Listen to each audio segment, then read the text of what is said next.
അവർ സത്യത്തിൽ ആ ഷോക്കിൽ നിന്ന് ഇപ്പോഴും അവർ മുക്തയായിട്ടില്ല. അപ്പം ഡോക്ടർ സുധീന്ദ്രൻ ഉണ്ടായിരുന്നു സർജറി ചെയ്ത ഡോക്ടർ സുധീർ. അപ്പോൾ അവരെ സംബന്ധിച്ചിടത്തോളം അവർക്ക് 5 വർഷക്കാലം അവരുടെ വയറ്റിൽ ഇത് കൊണ്ടു നടന്നത്, അതിൻ്റെ ഷോക്ക്, അതുണ്ടാക്കിയിട്ടുള്ളതായിട്ടുള്ള പ്രയാസങ്ങളൊക്കെ തന്നെ മാറിയെന്നിപ്പോൾ അവർക്ക് ബോധ്യമുണ്ട്. പക്ഷേ എങ്കിലും അതിൻ്റെ ഒരു മെൻ്റൽ അഗണിയിൽ നിന്നൊരു മുക്തമായിട്ടില്ല എന്നുള്ളതാണ് എനിക്ക് അവർ അവർക്ക് സംസാരിച്ചപ്പോൾ മനസ്സിലാക്കി കഴിഞ്ഞത്. അവരാകെ ഒരു മാനസികമായി വിഷമിച്ച അവസ്ഥയിലാണ്. അത് സ്വാഭാവികമാണ്, ആർക്കായാലും അങ്ങനെ. നമ്മുടെ വയറ്റിലായാലും ഇങ്ങനെ 5 വർഷക്കാലം ഇങ്ങനെ ഒരു ഉപകരണം കിടക്കുക എന്ന് പറഞ്ഞാൽ, ഞാൻ മനസ്സിലാക്കിയത് ആ ഉപകരണത്തിൻ്റെ പുറത്ത് പിന്നെ അതിൻ്റെ അകത്ത് കാൽഷ്യം ഡിപ്പോസിറ്റൊക്കെ ഉണ്ടായി ഒരുപാട് കോംപ്ലിക്കേഷൻ ഉണ്ടാക്കിയിട്ടുണ്ട്. അത് കുറച്ച് എന്തായാലും സന്ദർഭത്തിന് അനുസരിച്ച് സമയത്തിന് ഇവിടെ ആശുപത്രിയിൽ എത്താൻ കഴിഞ്ഞു. അമൃത ആശുപത്രി നന്നായിട്ട് ട്രീറ്റ് ചെയ്തു, അത് എടുത്തു മാറ്റി. അതിൻ്റെ ആശ്വാസത്തിലാണ്. കുറച്ച് ദിവസം കഴിഞ്ഞാൽ അവർക്ക് ഡിസ്ചാർജ് ചെയ്യാൻ പറ്റുമെന്ന് പറഞ്ഞു. അപ്പോൾ അതുകൊണ്ട് ആ ആശ്വാസത്തിലാണ്. പക്ഷേ തനിക്കുണ്ടായിട്ടുള്ള ഈ വലിയ സങ്കടത്തിൽ വലിയ ഒരു പ്രയാസത്തെ തന്നെയാണ് വിൽക്കുന്നത്. ഈ കഴിഞ്ഞ ദിവസം അന്വേഷണത്തിൻ്റെ റിപ്പോർട്ട് കുടുംബങ്ങളൊക്കെ രംഗത്ത് ഇതൊന്നും സംഭവമല്ല എന്നുള്ള രീതിയിൽ മാറ്റിക്കളയാനുള്ള ശ്രമമാണ് സർക്കാരിൻ്റെ. അതായത് എനിക്ക് മനസ്സിലാകുന്നില്ല അന്വേഷണ റിപ്പോർട്ടിൻ്റെ ഒരു സ്ഥിതി. ഇത് ഈ അന്വേഷണ റിപ്പോർട്ടിൽ മാത്രമല്ല, കഴിഞ്ഞ 42 അന്വേഷണ കമ്മിറ്റികൾ പുറപ്പെടുവിച്ചിരുന്നു. ആലപ്പുഴയിൽ തന്നെ എനിക്കറിയാം ഒരു 7-8-9 കമ്മിറ്റികൾ പ്രഖ്യാപിച്ചിരുന്നു. നമ്മൾ ഓരോ ദിവസവും ഇത് ആവശ്യപ്പെടുമ്പോൾ കമ്മിറ്റി പ്രഖ്യാപിക്കും. പക്ഷേ കമ്മിറ്റി എന്ന് പറയുന്നത് സംഭവത്തെ വെള്ളപൂശാനായിട്ട് ഉപയോഗിക്കുന്നൊരു കാര്യമായിട്ട് മാറിക്കഴിഞ്ഞിരിക്കുകയാണ്. ഈ സംഭവത്തിലും അത് തന്നെ. അപ്പോൾ ആരും കുറ്റക്കാരല്ല, ആരും ഉത്തരവാദികളല്ല എന്ന് പറഞ്ഞാൽ പിന്നെ ഉഷ തന്നെയാണ് ഉത്തരവാദി. അതിനകത്ത് അവർ തന്നെ വയറ്റിലേക്ക് സാധനം കൊണ്ടിട്ടതാണോ? വേറെ കുറ്റക്കാരും വേറെ ഉത്തരവാദികൾ ആരും ഇല്ലെങ്കിൽ പിന്നെ ആകെ ഒരാളെ കുറ്റപ്പെടുത്താൻ പറ്റുന്നത് ഈ രോഗിയല്ല മാത്രമേ ഉള്ളൂ. എന്ത് വിചിത്രമായിട്ടുള്ള വാദങ്ങളാണ് കേൾക്കുന്നത്, എന്ത് വിചിത്രമായ അന്വേഷണ റിപ്പോർട്ടുകളാണ് കേൾക്കുന്നത്. സർക്കാരിൻ്റെ കെടുകാര്യസ്ഥതയും അനാസ്ഥയും ഉണ്ടായാൽ അത് പരിഹരിക്കുന്നതിന് പകരം അത് ശരിയാണെന്ന് സമ്മതിച്ച് അതിന് വേണ്ടുന്ന പരിഹാര മാർഗങ്ങൾ ചെയ്യുന്നതിന് പകരം ഇതെല്ലാം വെള്ളപൂശി എടുത്തുകൊണ്ട് എല്ലാം ഭദ്രമാണെന്ന് വരുത്തി നമ്പർ 1 വരുത്തി തീർക്കാൻ ശ്രമിച്ചാൽ അത് ശ്രമിക്കുന്നവർ കൂടുതൽ അവകാശമാവുകയല്ലേ ഉള്ളൂ. ഇതിപ്പോൾ പൊതുസമൂഹത്തിൻ്റെ മുമ്പിലുള്ള ചിത്രമല്ലേ. ആ ഉപകരണം എടുത്ത് പുറത്ത് കളഞ്ഞിട്ടുണ്ട്, എല്ലാവരും കണ്ടതാണത്. ഇതൊക്കെ പൊതുസമൂഹത്തിന് മുന്നിലുള്ളതല്ലേ. ഒരു രോഗിയെ സർജറി ചെയ്യുന്നത് അവരെ ബോധം കെടുത്തിട്ടല്ലേ. അപ്പോൾ അവരറിഞ്ഞിട്ടില്ലല്ലോ അതെന്തായാലും ഉണ്ടാകുന്നത്. ഈ ശസ്ത്രക്രിയയ്ക്ക് മുമ്പായിട്ട് 2000 രൂപ കൈക്കൂലി കൊടുക്കേണ്ട ഒരു സാഹചര്യം ഉണ്ടായിട്ടുണ്ടെന്നൊരു ആരോപണം ഈ തുടർന്ന് ഉന്നയിക്കുന്നു. നമ്മുടെ പൊതുജനാരോഗ്യ രംഗത്തുണ്ടായിക്കൊണ്ടിരിക്കുന്ന ഇത്തരം വളരെ ഗൗരവതരമായ കാര്യങ്ങൾ നമ്മളാരും സർക്കാർ ആശുപത്രികളെ മോശമാക്കണമെന്ന് ആഗ്രഹിക്കുന്നവരല്ല. പക്ഷേ അവിടെ നടക്കുന്ന കാര്യങ്ങളെ നിയന്ത്രിക്കാനൊരു സിസ്റ്റമില്ല. ഉള്ള സിസ്റ്റം കംപ്ലീറ്റ്ലി ഫെയിലിയറാണ്.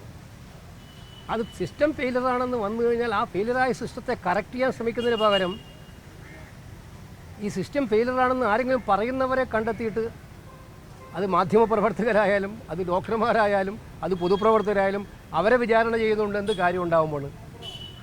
അതല്ലേ നടത്തിക്കൊണ്ടിരിക്കുന്നത് ഇപ്പോൾ. ഇത് കൃത്യമായിട്ട് നമ്മൾ മനസ്സിലാക്കേണ്ടത് കേരളത്തിൻ്റെ ആരോഗ്യ മേഖല അനാസ്ഥയുടെ പിടിയിലാണ് എന്നതിന് സംശയമില്ല. പിടിപ്പുകൾ ഇതിൻ്റെ പര്യായമായി മാറിയിരിക്കുകയാണിത്. അതിൻ്റെ സംഭവങ്ങൾ ഒരു സ്ഥലത്തല്ല, ഒരു സ്ഥലത്ത് നമുക്ക് മനസ്സിലാകുമ്പോൾ ഇതെല്ലാം വരുമ്പോൾ ഒറ്റപ്പെട്ടതാണെന്ന് പറഞ്ഞ് ഒഴിഞ്ഞു മാറുകയല്ല വേണ്ടത്. 100 സംഭവങ്ങൾ ഒന്നിച്ചു വന്നാൽ അതെല്ലാം ഓരോന്നോരോന്നും ഒറ്റപ്പെട്ടതാണെന്ന് പറഞ്ഞിട്ട് കാര്യമുണ്ടോ? അപ്പോൾ കാര്യമായിട്ടുള്ള അസുഖം ബാധിച്ചിരിക്കുന്നത് ആരോഗ്യ വകുപ്പിന് തന്നെയാണ്, അതിൻ്റെ ഉത്തരവാദപ്പെട്ട മേലധികാരികൾക്ക് തന്നെയാണ്. അത് ചികിത്സിച്ച് മാറ്റാതെ ഈ കാര്യങ്ങൾക്ക് പരിഹാരമുണ്ടാക്കാൻ കഴിയില്ല. ഇത് ചൂണ്ടിക്കാണിക്കുന്നവരെ കുറ്റപ്പെടുത്തി അല്ലെങ്കിൽ അവരെ വിചാരണ ചെയ്ത് അവരെ ഭീഷണിപ്പെടുത്തി ഇതൊന്നും ഇല്ല എന്ന് വരുത്തി തീർക്കാൻ ശ്രമിച്ചാൽ അത് ഗുണമല്ലാവുന്നത് എന്ന് മാത്രമേ എനിക്ക് അവരോട് പറയാനായിട്ടുള്ളൂ.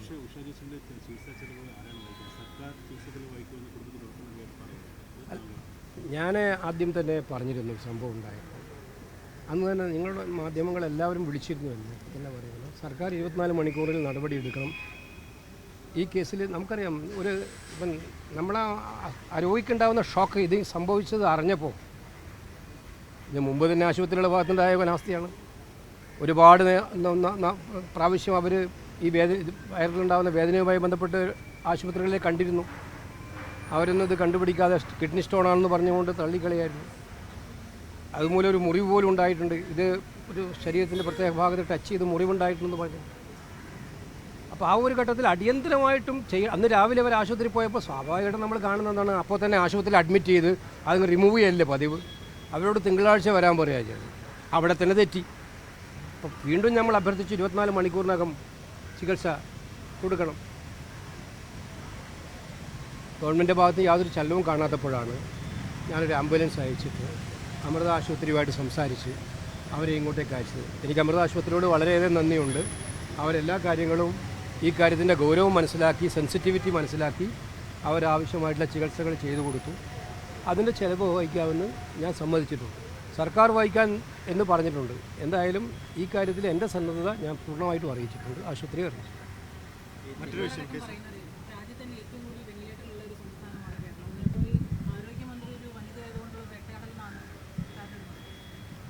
ഇതിനെല്ലാം അങ്ങനെ പറയാൻ തുടങ്ങിയ പിന്നെ ഞാനെന്ത് പറയാനാണ്? ഉഷ ഒരു സ്ത്രീയല്ലേ, അവർക്ക് സ്ത്രീയുടെ അവകാശങ്ങളൊന്നുമില്ലേ? ഉഷ മാത്രമല്ല, ഹർഷീന ആരാണ്? ഈ ഇത്തരം സംഭവങ്ങളുമായി ബന്ധപ്പെട്ട് ഇത്തരം കാര്യങ്ങൾ ഉന്നയിക്കപ്പെട്ടവരെല്ലാം സഹോദരിമാരല്ലേ? നമുക്കൊരു കുറ്റം വന്നു കഴിഞ്ഞാൽ ആ കുറ്റത്തെ ഏതെങ്കിലും കാണിച്ച്, ജാതി കാണിച്ച്, ജെൻഡർ കാണിച്ച്, മറ്റെന്തെങ്കിലും കാർഡ് കാണിച്ച് ന്യായീകരിക്കാൻ ശ്രമിക്കുകയല്ല വേണ്ടത്. ഞാൻ ആദ്യം പറഞ്ഞതാണ്, അബദ്ധം പറ്റിപ്പോയാൽ അല്ലെങ്കിൽ തെറ്റ് പറ്റിപ്പോയാൽ അത് തെറ്റാണെന്ന് പറഞ്ഞ് തിരുത്താൻ ശ്രമിക്കുമ്പോഴാണ് സിസ്റ്റം നന്നാവുക. തെറ്റല്ല എന്ന് പറഞ്ഞുകൊണ്ട് വീണ്ടും വീണ്ടും തെറ്റുകളിലേക്ക് വഴുതി വീഴാനാണ് അവർ ആഗ്രഹിക്കുന്നതെങ്കിൽ അവരോട് എന്ത് പറയാൻ? അവരെ നന്നാക്കാൻ ആര് വിചാരിച്ചാലും പറ്റില്ല. എന്തായാലും അവസാനം ജനങ്ങൾ നന്നാക്കാൻ തീരുമാനിക്കും. അത്രേ എനിക്ക് പറയാനുള്ളൂ. മറ്റൊരു കാര്യമുള്ളത്, ജോർജ്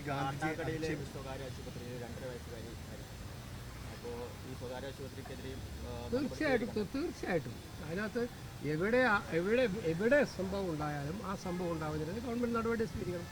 ഇതുകൊണ്ട് സർക്കാർ ആശുപത്രികളിൽ മാത്രമാണ് എല്ലാം സംഭവിക്കുന്നത്, സ്വകാര്യ ആശുപത്രികളെല്ലാം ഭദ്രമാണെന്ന് അഭിപ്രായമൊന്നും ഞങ്ങൾക്കാർക്കില്ല. അക്കാര്യത്തിൽ അവിടെ ഉണ്ടായാൽ ആ പാകപ്പിഴ ഉണ്ടായാൽ ആ പാകപ്പിഴകൾ സർക്കാർ അന്വേഷിക്കണം. എന്തിനാണ് അന്വേഷിക്കാതിരിക്കുന്നത്? ഗവൺമെൻറ്റിന് ഇക്കാര്യത്തിൽ കൃത്യമായൊരു കാഴ്ചപ്പാടാണ്. രോഗികൾ എന്ന് പറയുന്നത് അവർക്ക് പൂർണ്ണമായും സംരക്ഷണം കിട്ടാനുള്ള സാഹചര്യം ഉണ്ടാവണം. ഏത് നേതാവിൻ്റെ ഉടമസ്ഥയിൽ ആശുപത്രി ആയാലും ആ പറഞ്ഞത് അത് അർത്ഥമില്ലേ? ഏത് ആശുപത്രികളിൽ പ്രശ്നം ഉണ്ടായാലും വസ്തുനിഷ്ഠമായിട്ട് അന്വേഷണം നടത്തട്ടെ. ഞങ്ങളല്ലല്ലോ ഭരിക്കുന്നത്, ഞങ്ങളാണോ ഭരിക്കുന്നത്? അല്ല, ഭരണമാണ് നടത്തുന്നത്. അല്ല, അതെനിക്ക് അത് മനസ്സിലാക്കേണ്ടത് അത് സർക്കാരുണ്ടല്ലോ. ഞാൻ അവരെ പഠിപ്പിച്ചു കൊടുക്കണം ആർക്കെതിരെ നടപടി ഉണ്ടാവും. അതിനാണോ എന്നെ അങ്ങോട്ട് ചോദിക്കുന്നത്? ഞാൻ സർക്കാരിന് പഠിപ്പിച്ചു കൊടുക്കേണ്ട ഒരു മാഷായിട്ടാണോ എന്നെ കാണുന്നത്? മറ്റൊരു വിഷയമുള്ള PC ജോർജ് മഹാത്മാഗാന്ധിനെ അധിക്ഷേപിച്ചുകൊണ്ട് ഒരു ഓൺലൈൻ ഇൻ്റർവ്യൂവിൽ രംഗത്തെത്തിയിട്ടുണ്ട്. ഗാന്ധിജി സ്വാതന്ത്ര്യം നേടുന്നതെന്ന് പറയുന്നത് മണ്ടത്തരമാണെന്നൊക്കെയാണ് PC ജോർജ് ഒരു ഓൺലൈൻ ഇൻ്റർവ്യൂവിൽ പറഞ്ഞിരിക്കുന്നത്. അതൊന്നും മറുപടി പോലും അറിയിക്കുന്ന കാര്യമല്ല. മഹാത്മാഗാന്ധി ആര്, PC ജോർജ് ആര്? മഹാത്മാഗാന്ധി ഹൈക്കോടതിയിൽ വരും ദിവസം സമീപിക്കുകയാണ്. തന്ത്രിക്ക് ജാമ്യം റദ്ദാക്കിയ നടപടിക്കെതിരെ പരാമർശം അടക്കം നീക്കം ചെയ്യുന്ന ആവശ്യമായിട്ടാണ് ഹൈക്കോടതിയിൽ എത്താൻ തീരുമാനിച്ചിരിക്കുന്നത്. അപ്പോൾ ആ രീതിയിൽ എങ്ങനെയാണ് മന്ത്രിയെ മുഖം നഷ്ടപ്പെടുമ്പോൾ അത് രക്ഷപ്പെടുത്താൻ വേണ്ടി എന്തെങ്കിലും കാണിക്കുന്നതിന് ഇപ്പം നമുക്കെന്ത് പറയാൻ പറ്റും? സത്യത്തിൽ നിയമത്തിൻ്റെ വഴിക്ക് പോകണം എന്നുള്ള കാര്യത്തിൽ ഞങ്ങൾക്ക് ആർക്കും അഭിപ്രായ വ്യത്യാസമൊന്നും ഉണ്ടായിട്ടില്ല. തന്ത്രിയെ അറസ്റ്റ് ചെയ്തപ്പോൾ ഞങ്ങൾ പറഞ്ഞ അത്ര തന്നെയാണ്. തന്ത്രിയെ അറസ്റ്റ് ചെയ്ത് മന്ത്രിയെ രക്ഷിക്കാൻ ശ്രമിക്കരുത്. അറസ്റ്റ് ചെയ്യുമ്പോൾ ആവശ്യമായ തെളിവുകൾ ഉണ്ടെന്ന് ഉറപ്പുവരുത്തണമെന്ന് ഞങ്ങൾ പറഞ്ഞതാണ്. അറസ്റ്റ് ചെയ്യുന്നതിനൊരു കുഴപ്പമില്ല. കുറ്റം ചെയ്ത ആൾ അറസ്റ്റ് ചെയ്യപ്പെടണ്ടേ? കുറ്റം ചെയ്തും തെളിവ് കിട്ടിയാൽ അറസ്റ്റ് ചെയ്യപ്പെടണ്ടേ? പക്ഷേ ഇവിടെ കോടതി തന്നെ പറഞ്ഞത്, ഞങ്ങളാരുമല്ല പറഞ്ഞത്. വിജിലൻസ് കോടതിയാണ് പറഞ്ഞത്. ജാമ്യം നൽകിയ ഉത്തരവിൽ പറഞ്ഞിരിക്കുന്നത് തെളിവിൻ്റെ കണിക പോലുമില്ല. ആ വാചകമാണ് ഉദ്ദേശിച്ചത്. Not even an iota of evidence. നിയമമന്ത്രി അടക്കം പറഞ്ഞത് അതൊരു മുൻവിധിയോടുള്ള സമീപനമാണ്. സുപ്രീം കോടതി പറഞ്ഞ പോലെയാണ് ഒരു കൊല്ലം വിജിലൻസ് കോടതി പറഞ്ഞതെന്നുള്ളൊരു താരതമ്യമാണ് പറഞ്ഞത്. എന്തിനാ മന്ത്രി അങ്ങനെ ശ്രമിക്കുന്നത്? കോടതി വിധി പറഞ്ഞാൽ ആ കോടതി വിധിയെ വിമർശിക്കാൻ മന്ത്രി കാണിക്കുന്നത് കോടതി വിധി തന്ത്രിയുടെ ഇതിൽ തെളിവില്ല എന്ന് പറയുമ്പോൾ ആ കോടതി വിധി തെറ്റാണെന്ന് മന്ത്രി പറയുന്നതിൻ്റെ പിന്നിലെ ഉദ്ദേശം എന്താണ്? അവിടെയാണ് ഈ ഗൂഢാദ്വേഷം ഗൂഢാലോചന ഞങ്ങൾ പറയുന്നത്. തന്ത്രിയോടുള്ള വൈരാഗ്യം അവിടെയാണ് പ്രതിഫലിക്കുന്നത്. അല്ലെങ്കിൽ മന്ത്രിക്ക് പറയാൻ പറ്റില്ല. ഒരു കോടതി വിധി വന്നു കഴിഞ്ഞാൽ ആ കോടതി വിധിയെ പോലും വിമർശിക്കുകയല്ലേ ചെയ്ത് മന്ത്രി. ഞങ്ങളാരും കോടതി വിധിക്ക് മുമ്പായിട്ടൊന്നും പറഞ്ഞിട്ടില്ല. തന്ത്രി അറസ്റ്റ് ചെയ്യരുതെന്നോ അറസ്റ്റ് ചെയ്ത് തെറ്റാണെന്നൊന്നും പറഞ്ഞിട്ടില്ല. കോടതിയുടെ വിധി വന്നപ്പോഴാണ് ഞങ്ങൾ പറഞ്ഞത് തന്ത്രിയെ അറസ്റ്റ് ചെയ്തത് മുൻ വൈരാഗ്യം തീർക്കാനാണോ സംശയമുണ്ട്, യുവതീ പ്രവേശനവുമായി ബന്ധപ്പെട്ട് തന്ത്രി എടുത്ത നിലപാടുകളിലെ വൈരാഗ്യം തീർക്കാനാണോ എന്ന് സംശയമുണ്ട്. അത് തന്ത്രിയും പറഞ്ഞിട്ടുണ്ടെന്ന്. അപ്പോൾ അത് പറയുമ്പോൾ ആ കോടതി വിധി ഇന്നിപ്പോൾ ഞാൻ കേട്ടു മിനിമസഭയിൽ അദ്ദേഹം പറഞ്ഞിരുന്നത് ആ കോടതി വിധിക്കെതിരെ പറയുമ്പോൾ ആ കോടതി വിധി തെറ്റാണെന്ന് പറയുമ്പോൾ തന്ത്രിയെ കുറ്റക്കാരനാണെന്ന് കാണിക്കാനുള്ള ഒരു വ്യഗ്രത മന്ത്രി എന്തിനാണ് കാണിക്കുന്നത്? അല്ല, അങ്ങനെ ആര് പറഞ്ഞു? ഞാൻ കോടതി വിധിയാണ് പറയുന്നത്. കോടതി വിധിയിൽ ഒന്നും പറയാനില്ല, ബാധകമല്ല.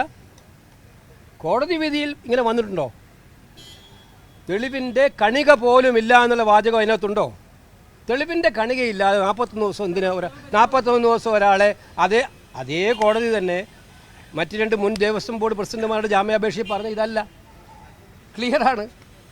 അപ്പോൾ കൃത്യമായിട്ടും നിയമത്തിൻ്റെ വഴിക്ക് പോട്ടെ, ഹൈക്കോടതി പോട്ടെ, സുപ്രീം കോടതി പോട്ടെ, ആരും എതിർക്കുന്നത്? പക്ഷേ ഗവൺമെൻറ്റിൻ്റെ ഇൻറ്റൻഷൻ തന്ത്രിയും കൂടി പ്രതിയാണെന്ന് പരിതീർക്കാനുള്ള ശ്രമം ആദ്യമേ ഉണ്ടായിരുന്നു എന്ന് എസ്റ്റാബ്ലിഷ് ചെയ്യുന്നതാണ് ഇന്ന് നിയമമന്ത്രിയുടെ പ്രസ്താവന കൃത്യമായിട്ട്. ശരി. ഏറ്റവും കൂടുതൽ വോട്ടർമാർ കുറഞ്ഞിരിക്കുന്നത് തിരുവനന്തപുരം ജില്ലയിലാണ്. അത് BJPയുടെ 4 A ക്ലാസ് മണ്ഡലങ്ങളിലാണ് ഏതാണ്ട് 1.5 ലക്ഷത്തോളം വോട്ടർമാരാണ് കുറഞ്ഞിരിക്കുന്നത്. ഞങ്ങളത് സൂക്ഷ്മമായി പരിശോധിക്കുകയാണ്. ആ 4 മണ്ഡലങ്ങളിൽ എന്തുകൊണ്ട് വോട്ട് കുറഞ്ഞു, എവിടെയാണ് ആ വോട്ട് കുറഞ്ഞിരിക്കുന്നത്, ഏത് വോട്ടുകളാണ് നീക്കം ചെയ്യപ്പെട്ടിരിക്കുന്നത് എന്നൊക്കെ തന്നെ സൂക്ഷ്മമായി പരിശോധിക്കുകയാണ്. അത് പരിശോധിച്ച് കഴിഞ്ഞ് നിലപാട് പറയും. SIR-നെ കുറിച്ച് ഞങ്ങൾക്ക് ആദ്യമേ ഉണ്ടായിരുന്ന സംശയങ്ങൾ ഞങ്ങൾ പറഞ്ഞിട്ടുണ്ട്. വേഗത്തിലുണ്ടാവും. ഈ മാസം എന്നുള്ളതല്ല, നമ്മൾ ഇലക്ഷൻ കമ്മീഷനും കൂടെ തിരഞ്ഞെടുപ്പ് തീയതി നേരത്തെ പറഞ്ഞത് ഈ മാസം അവസാനം പ്രഖ്യാപിക്കുന്നതായിരുന്നു.